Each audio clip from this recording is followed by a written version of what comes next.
2 bulan kemudian, perusahaan tetap memasuki tanah marga Kuipalo. Sama-sama. Kami manusia, kau lihat. Tapi tidak sudah sakit hati sekali saya katakan adik. Sudah masuk. Baikin kalau pikiran berubah lagi. Kami juga punya tangan, hanya beda rambut. Mister itu juga. Wah, buka. Tidak.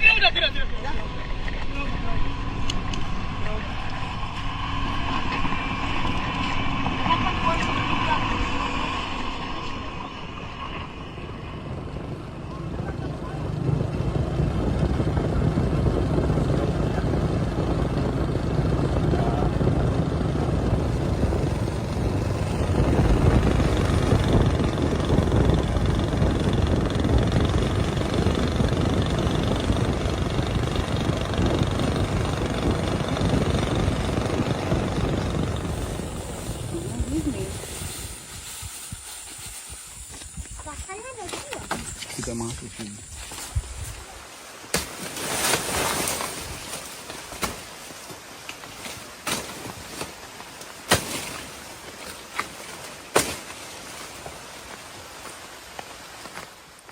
Jadi ya untuk itu seperti saya katakan tadi, apakah lebih baik kita tidak usah ada kan atau bagaimana, kita pisahkan dari negara ini kan. Jangankan tuh, saya kemarin bicara sama Daniel, datang sama saya dengan persoalan Kodam ini. Saya bilang, Pak Daniel, kalau lebih baik saya ngungsi ke Papua Nugini. Dia bilang, aduh Bapak jangan begitu. Ya memang, kalau tidak bisa menghargai kami, lebih baik pilihan yang itu yang saya memilih. Lebih baik saya pindah dari sini. Saya mengungsi ke Papua Nugini, di negara tetangga. Masih di laut. Apa?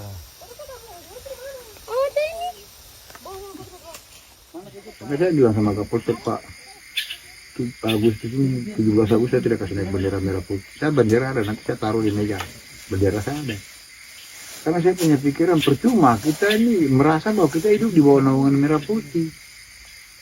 Ternyata merah putih tidak lindungi kami. Tidak anggap kami sebagai kami rakyatnya. Dia lambang negara. Dan kami menghargai lambang negara itu. Ternyata lambang negara ini, kita bernaung di bawah lambang negara ini, kita tidak dilindungi. Hak kita tidak dihargai.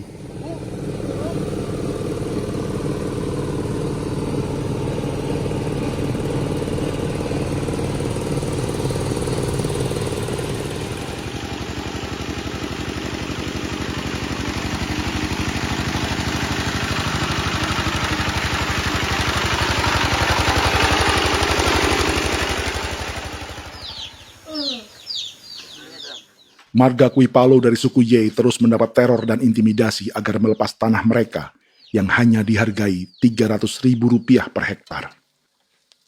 Tapi mereka tidak berjualan tanah. Makanya mama itu tidak suka untuk lepas tanah. Untuk apa? Baru di dalam hutan itu ada obat-obat tradisi. Itu sudah Terus kalau macam ada sayur juga, kita ambil sayur yang dia tumbuh sendiri. Jadi kita ini mau kemana, kalau itu sudah digusur, ya habis.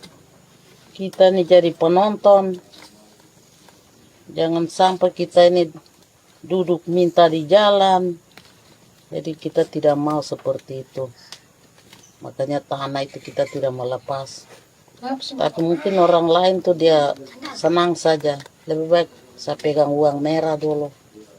Saya bisa beli-beli itu ini. Nanti datang uang sudah habis, gembel. Mau cari kemana lagi, hutan sudah habis. Mau makan ikan di mana, kali sudah hancur. Seperti Yasinta di Wanam, suara dan gerakan kaum perempuan Papua sangat nyaring dan tak bisa diabaikan. Saya sebagai perempuan tolak untuk perusahaan masuk di sini. Karena kalau saya terima anak-anak saya mau dikemanakan, mau tinggal di mana. Apapun yang terjadi saya tetap tolak. Demi tanah ini saya akan berjuang, demi saya punya anak-anak. Yang katanya mengutamakan anak Papua, nyatanya yang kerja kebanyakan ya orang-orang Jawa. Saya sendiri orang Jawa, tapi bukan mau bicara yang tidak. Memang kenyataannya seperti orang-orang Papua itu diterbelakangkan, kurang diutamakan, gitu.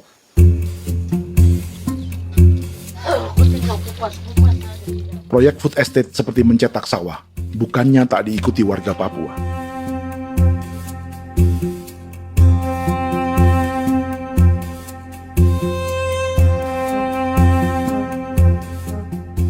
Salah satunya Natalis Buer di distrik Tanah Miring, Merauke.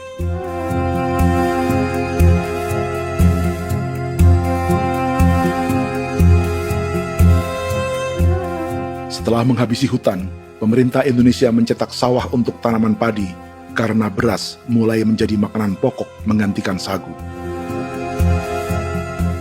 Sebagian besar penggarapnya adalah warga transmigran yang datang sejak era 1980-an. Bahkan petani transmigran sudah ada sejak Belanda membuka proyek padi kumbe di distrik Kurik. Lokasi yang sering jadi langganan pejabat Indonesia memamerkan sawah di Papua. Tapi Natalis juga ingin belajar menanam padi atau bersawah. Namun ia kesulitan karena dibutuhkan modal untuk benih, pupuk, hingga pemeliharaan dan panen. Lalu sawah-sawah ini pun mulai dikuasai pendatang.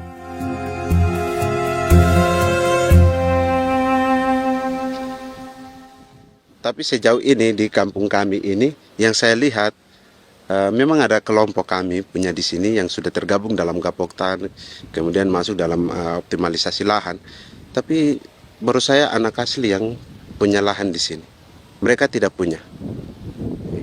Pemerintah dalam hal ini adalah Kementerian Pertanian bersama-sama Kementerian Pertahanan yang dalam hal ini pada garis di bawahnya adalah TNI Angkatan Darat, memberikan support yang maksimal kepada masyarakat khususnya di Merauke dalam rangka. Saya kemarin habis 9 juta. 9 juta ya? Iya, 9 juta karena dia sudah tidak dipakai toh. Ya. Dia sudah... Perempuan Papua seperti Filomina juga mau bertani. Pemerintah memberi bantuan Rp900.000 per hektar lewat program optimalisasi lahan atau OPLAH. Tapi dibanding biaya produksi dan harga jual gabah, Filomina mengaku berkali-kali rugi dan kini memutuskan tak lagi menggarap sawahnya. Terus kita harus cari uang untuk kondek. Betul. Karung kita beli. Karung beri sendiri lagi. Tenda kita beli. Ini dari yang offline ini don tidak siapkan. Tidak ada. Tidak ada ya, jadi mama don sendiri. Itu yang saya udah bilang, 900.000. Itu modal untuk Kerja sawah ini.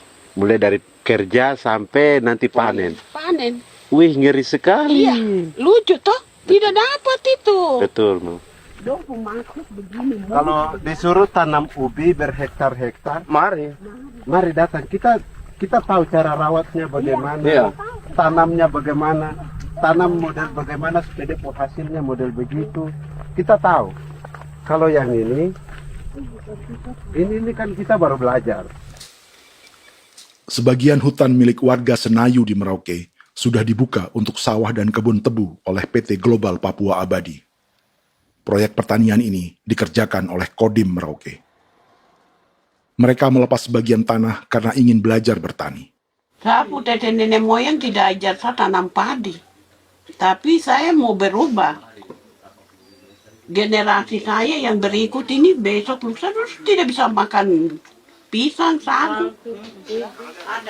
Namun program optimalisasi lahan yang dijanjikan dengan berbagai bantuan tak dirasakan Filomina.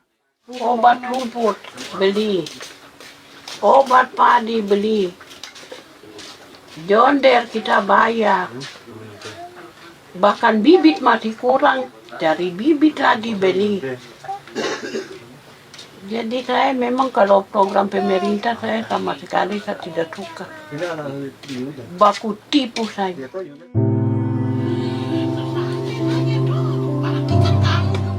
Mereka merasa ditinggalkan sendiri